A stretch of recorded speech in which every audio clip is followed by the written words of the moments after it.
Good afternoon. Welcome to Grade 12, English First Additional Language. We are continuing today with our lessons on Macbeth, Act 2, and specifically we continue with Act 2, Scene 3. We are going to read through the summary again, and then we're going to go into the details of each scene. The setting is the outer courtyard in Inverness. The drunken porter, who has been awakened by the knocking at the gate, sees himself as a porter at Hell's Gate. He imagines allowing in all kinds of sinners. He finally opens the gate to Macduff and Lennox. They are soon joined by Macbeth, who pretends to have just been woken. Macduff discovers Duncan's murder, and Macbeth and Lennox rush off to Duncan's chamber. Lady Macbeth, Banquo, Malcolm and Donalbain enter in quick succession. Lennox and Macbeth return from Duncan's room.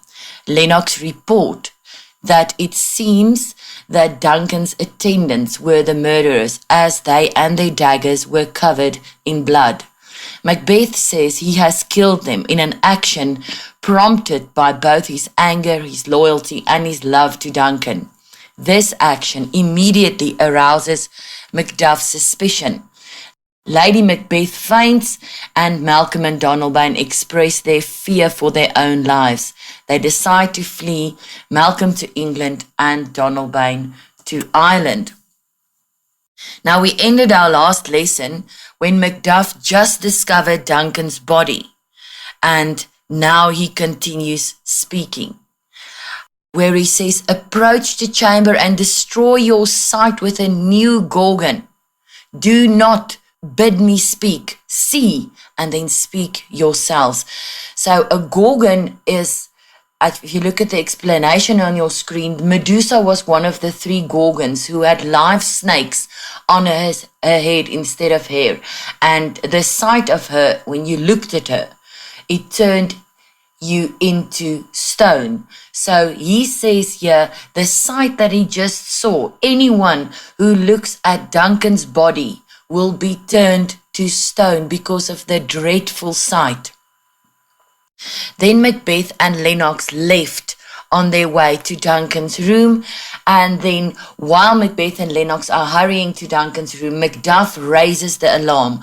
He calls upon everybody in the castle to wake up, and he gave instructions for the alarm bell to be rung, and immediately he calls it murder and treason. So he acknowledges the foul play. Right, so and in the last line on your screen, he says the great doom's image. So the murder of Duncan is so shocking and horrible that it suggests Judgment Day to Macduff, the end of the world, the day when the dead will arise from their graves to appear with the living before God as the judge who will send them to heaven or to hell. So he demands that everyone should wake up from their comfortable sleep, which is a mere imitation of death, and then they can look at the reality of death.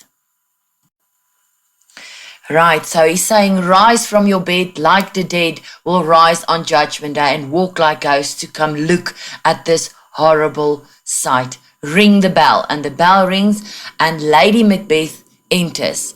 Now she acts concerned, confused, and distressed. She's asking, what's the business? That such a hideous trumpet calls to parley the sleepers of this house. Speak, speak. So she's asking what is going on. She uses the blowing trumpet, a military image, to describe the frightful noises of confusion on battlefield. And she used the word parley because a trumpet was used to summon opposing armies to discussion. So the noise that's going on is like the noise when a trumpet is blowing to call everyone together to discuss. It's all the people in the house that are called together now. And then Macduff answers her, "O gentle lady." So immediately this dramatic irony, because we know she's the opposite of gentle. And then he goes on, it is not for you to hear what I can speak. The repetition in a woman's ear would murder as it fell. So again, it's irony. To tell a woman what has happened would cause her to drop dead of shock. But Lady Macbeth is fully aware of what has happened. She was an integral part of the murder plot. Remember, when you answer an irony question, you have to include the word but. There must be two sides, and it is not a split mark question. You can either get 2 marks or 0. Banquo enters, and immediately, where Macduff could not tell Lady Macbeth what happened, immediately he tells Banquo what has happened. As soon as he enters, he says, our royal master is murdered. And then Lady Macbeth still pretending, woe, alas, what, in our house? And Banquo says, too cruel anywhere. So it was a slip up from Lady Macbeth. No matter where it happened, it would still be too cruel. And Banquo begs Macduff to say that it's not true, that the king has not been murdered. At that moment, Macbeth and Lennox return with Ross. And Macbeth is just saying, had I but died an hour before this event, I had lived a blessed time, for from this instant there's nothing serious in mortality. So again, it's irony, because Macbeth exclaims that if he had died an hour before this terrible happening, he would have had a happy life. He says there's nothing of importance in life anymore. He goes on, he says all is worthless and unimportant. Everything that is praiseworthy and honorable is dead. Duncan embodied these virtues, and they died with him. Now, this is true of Macbeth's life and character too. He has sacrificed all that was good in himself. He will never know another moment of happiness or fulfillment. And then in the last 2 lines, he uses an image that describes a barrel of wine that has been tapped, and only the remnants are left in the container, the most worthless part of something. So that is what's left after Duncan's death. Malcolm and Donalbain enter and ask the question, what is wrong? And then Macbeth starts with, you are and you don't know it. The spring, the head, the fountain of your blood is stopped. The very source of it stopped. So now he used the image that suggests the idea of the source of a river that has dried up. Duncan is the source of Malcolm and Donalbain's lives. So Duncan is closely associated with nature, as he is described as the source of life, both for his sons and for Scotland. So when Macbeth is speaking here, his expression of grief is false and exaggerated. His language is flowery and artificial. It portrays his hypocrisy and insincerity in contrast to the heartfelt outcries of the others. And you'll see, and very abruptly, Macduff interrupts Macbeth. He says, your royal father is murdered. So he interrupts Macbeth's flow of words and tells the boys very bluntly that their father has been murdered. Right, and then the question was, by whom? And then Lennox answered, those of his chamber, as it seemed, had done it. Their hands and faces were all badged with blood, so were their daggers, which unwiped we found upon their pillows. So Lennox answers, he was killed seemingly by his own gods. Very important word, which we're going to go into now. Their hands and faces were blood covered, as were their daggers, which were found on their pillows. Now, the use of the word seemed is important. The lords are not accepting the evidence unthinkingly. And this is something that the Macbeths did not consider when they planned the seemingly perfect murder. So when Lennox uses the word seemed, it highlights the suspect nature of the crime scene's appearance. Right, so everyone is not convinced. Okay, and the Macbeths did not consider this at all. Right, and then he describes how they looked when they woke up, they stared and were distracted. They looked confused and bewildered. They've just woken up, and perhaps as a result of the drug that Lady Macbeth put in their drinks. And then he goes on, no man's life was to be trusted with them. No one was safe in their company. They neglected their duty of guarding the king. And then Macbeth makes the shocking announcement, oh, yet I do repent me of my fury that I did kill them. So he said he killed the servants, and you'll see on the next slide, he gives a reason, supposedly in an upsurge of uncontrolled anger, which was fueled by his love for Duncan. And he claims that he regrets that he gave into his anger. And Macduff is immediately, wherefore did you do so? So he says Macbeth had no right to take the law into his own hands and kill the gods. They had to be questioned to find out what happened. Right now, the fact that they had to be questioned must tell you why Macbeth killed them. It's to prevent them from saying anything that will ruin the Macbeth's alibi. So the murder of the gods immediately makes Macduff suspicious of Macbeth.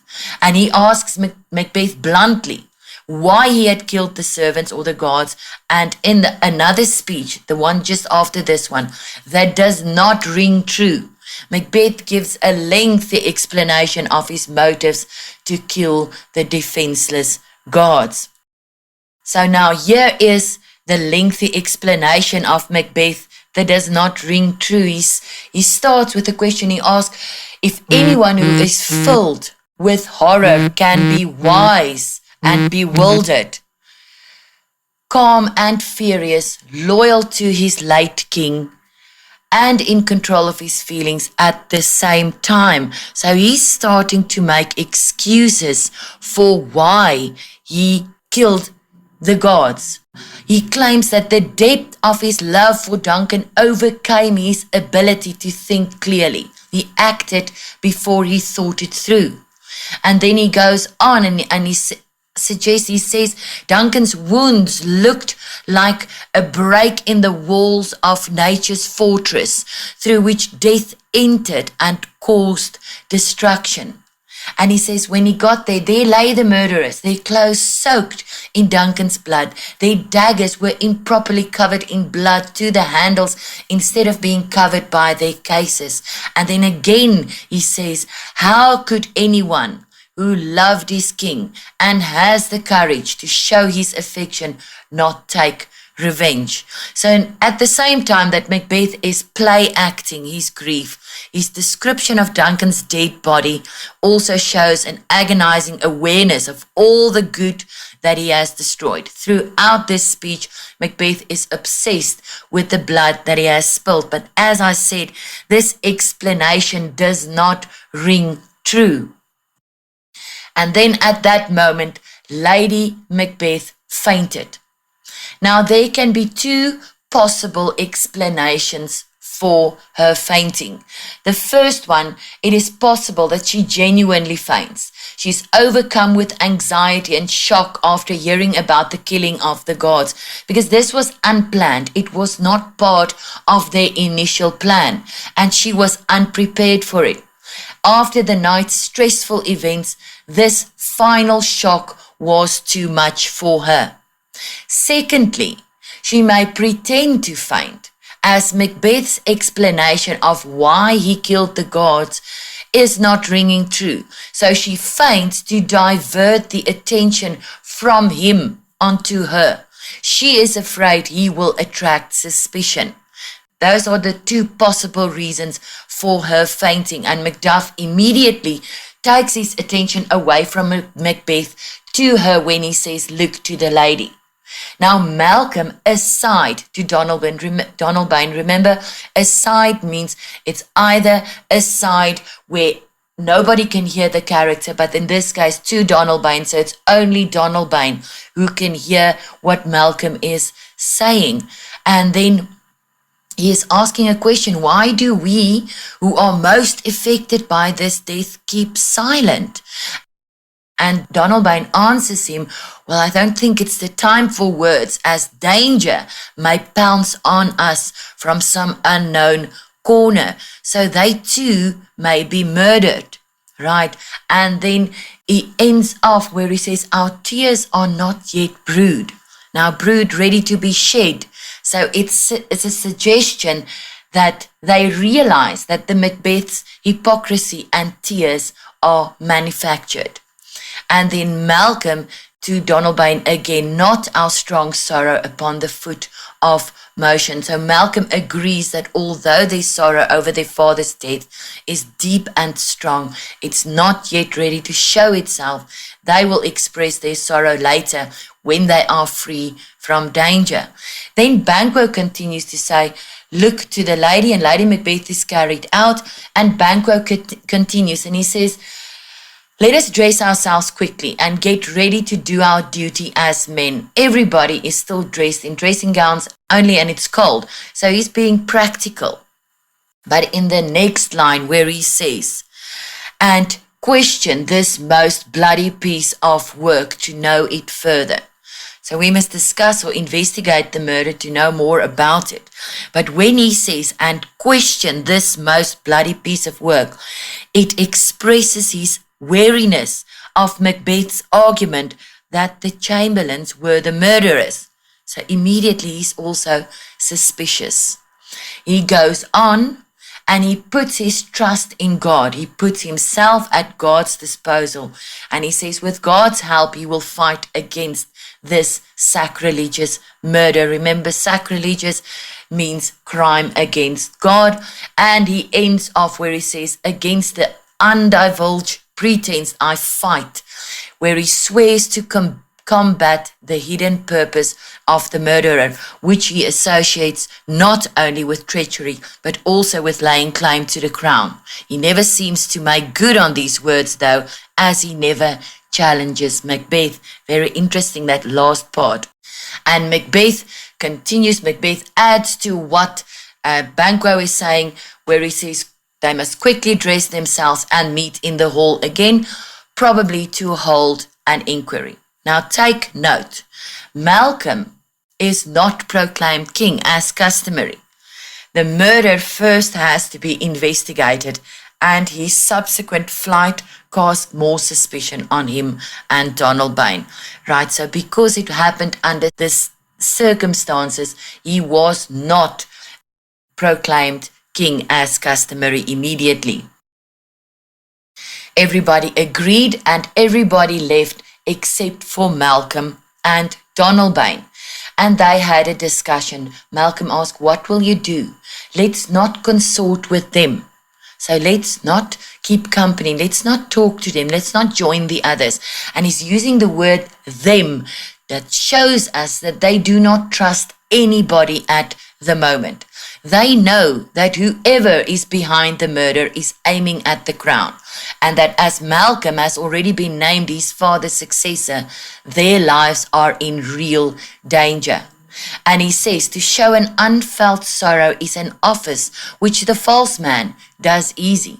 I'll go to England. So he says it's easy for a hypocrite to put up a pretense of sorrow. He fulfills it like a duty. So Malcolm is clearly more wary and less trusting than Duncan. And he says, I'm going to England. We all know he went to England under Edward the Confessor. And Donalbain answered, and he says, to Ireland I, our separate fortune shall keep us both the safer. It is safer for us to stay separated. And then he says, where we are, there's daggers in men's smiles. His men may smile and be friendly just to cover up murderous design. So they are in danger. The near in blood, the nearer bloody. So that statement has a double meaning. The more closely one is related to the murdered king, the more one is in danger of being murdered. Or he might mean that the closer a person is related to them by family ties, the more likely it is that they will be killed by him. It's a clear reference to Macbeth, who is their late father's first cousin and therefore their uncle. So their decision to fly from the castle was therefore a sensible one, even though it resulted in their being accused of plotting their father's murder. Malcolm goes to England and Donalbain to Ireland. Malcolm ends here where he says, "This murderous shaft that shot hath not yet lighted." Now he takes an image from archery.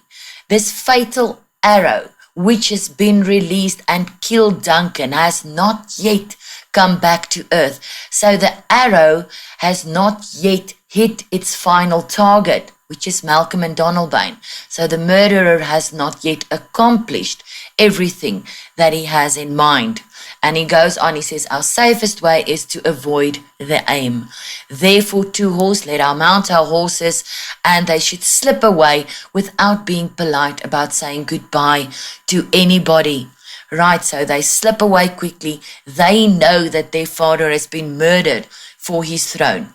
Everybody in the hall knew that Malcolm was named as the successor, and yet no attempt was made to hail him as king. They realized that there is a great deal of suspicion going around. Their flight paves, however, the way for Macbeth's succession to the throne. They are thought to be guilty, and he is cleared of all the blame. Being the most prominent figure in the king's family, Macbeth is crowned as king. And he ends off with "which steals itself when there's no mercy left." So it's a good thing to leave secretly when one cannot expect any mercy. Malcolm says that they have every right, it's justified, to slip off secretly and so protect themselves from danger when there is no hope of mercy. Right, we go over to Act 2, Scene 4. Ross and an old man describe the strange events that have occurred during the night and the days preceding the murder of Duncan. Macduff enters. He tells them that Malcolm and Donalbain, who have fled from Scotland, are suspected of having bribed the guards to murder their father. Duncan has been buried at Carmkill. Macbeth, the new king, will be crowned at Scone.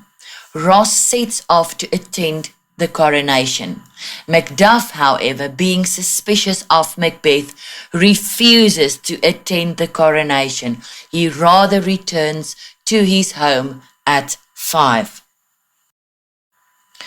Right, this is a discussion that takes place between Ross and an old man about the supernatural, strange events that took place the previous night. And the old man says, "In all my 70 years, I can remember many dreadful things, but the events of the night before have made these things small and insignificant in comparison." And Ross answers, he says, "Thou seest the heavens as troubled with man's act." So it seems as if heaven has been disturbed by men's deeds and threatens to destroy the earth with darkness, because the earth has become the setting for a most horrific bloody deed. He goes on, he says it's pitch dark during the day. The sun is completely blotted out. He says, and yet dark night strangles the traveling lamp. So the word strangles further suggests an act of violence. It's to be killed by smothering. And the traveling lamp is the sun.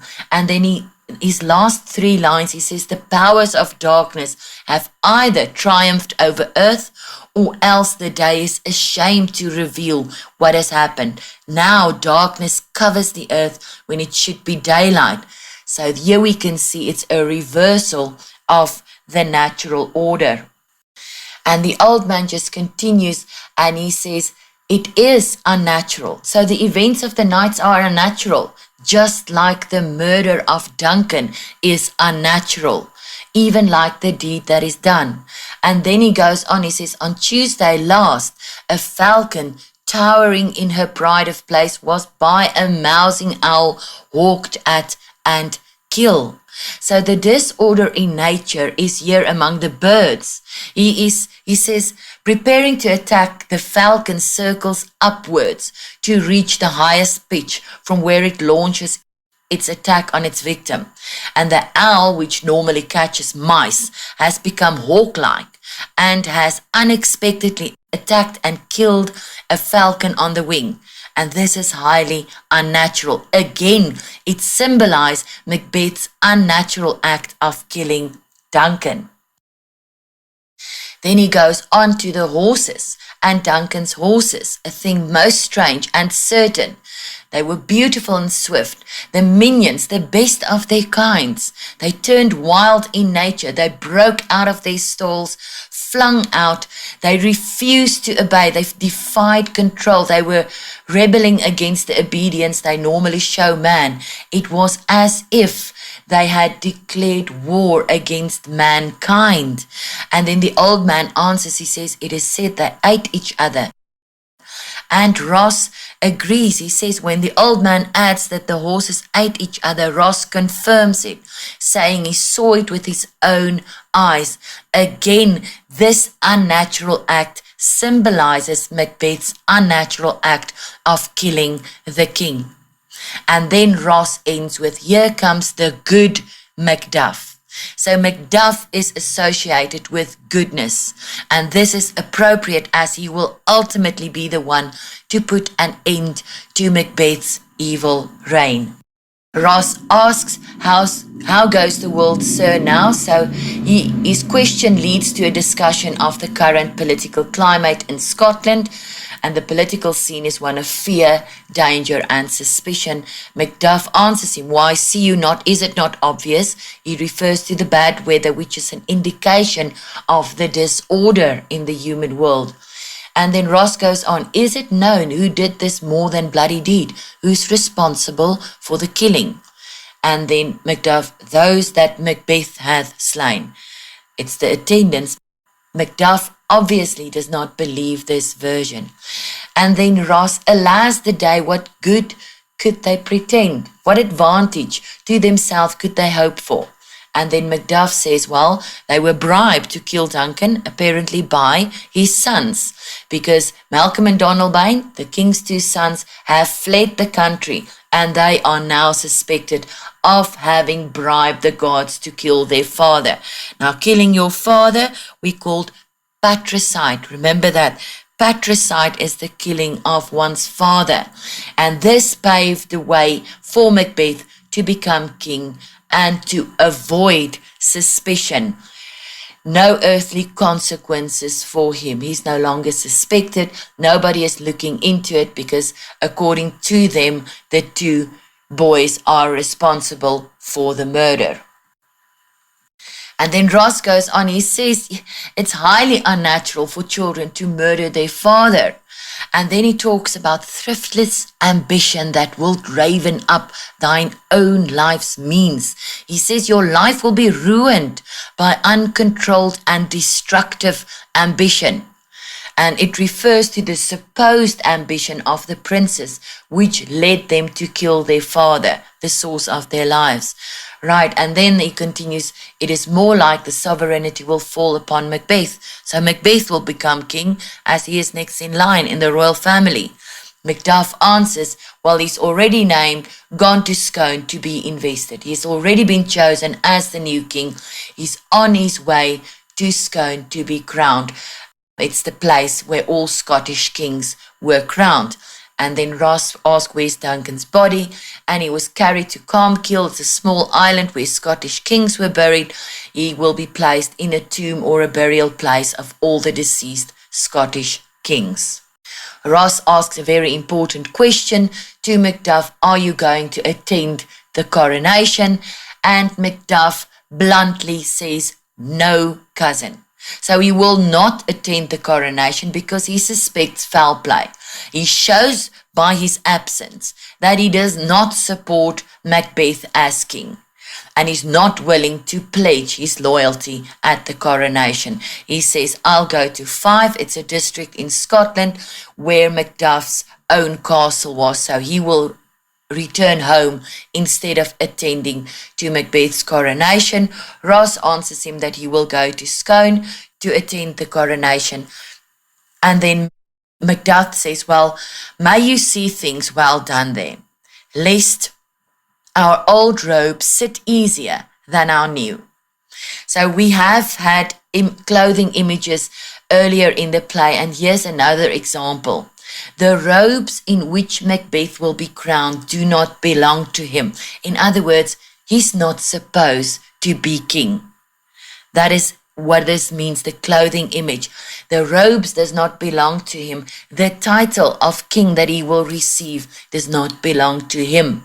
All right, so Macduff expresses the hope that things may be well done at Scone, so that conditions under the new king would prove worse than under the late King Duncan, would not prove worse. And then the old man says, God's blessing go with you. He blesses all the people who wish to change bad into good and enemies into friends, those people who desire peace. So the old man does not want nature to be reversed. He wants things to be restored to their rightful place. This concludes today's lesson. I hope you enjoyed it as much as I did. Tomorrow we're going to start with Act 3, Scene 1. So I will see you all again tomorrow. Have a great afternoon. Make wise choices. Goodbye.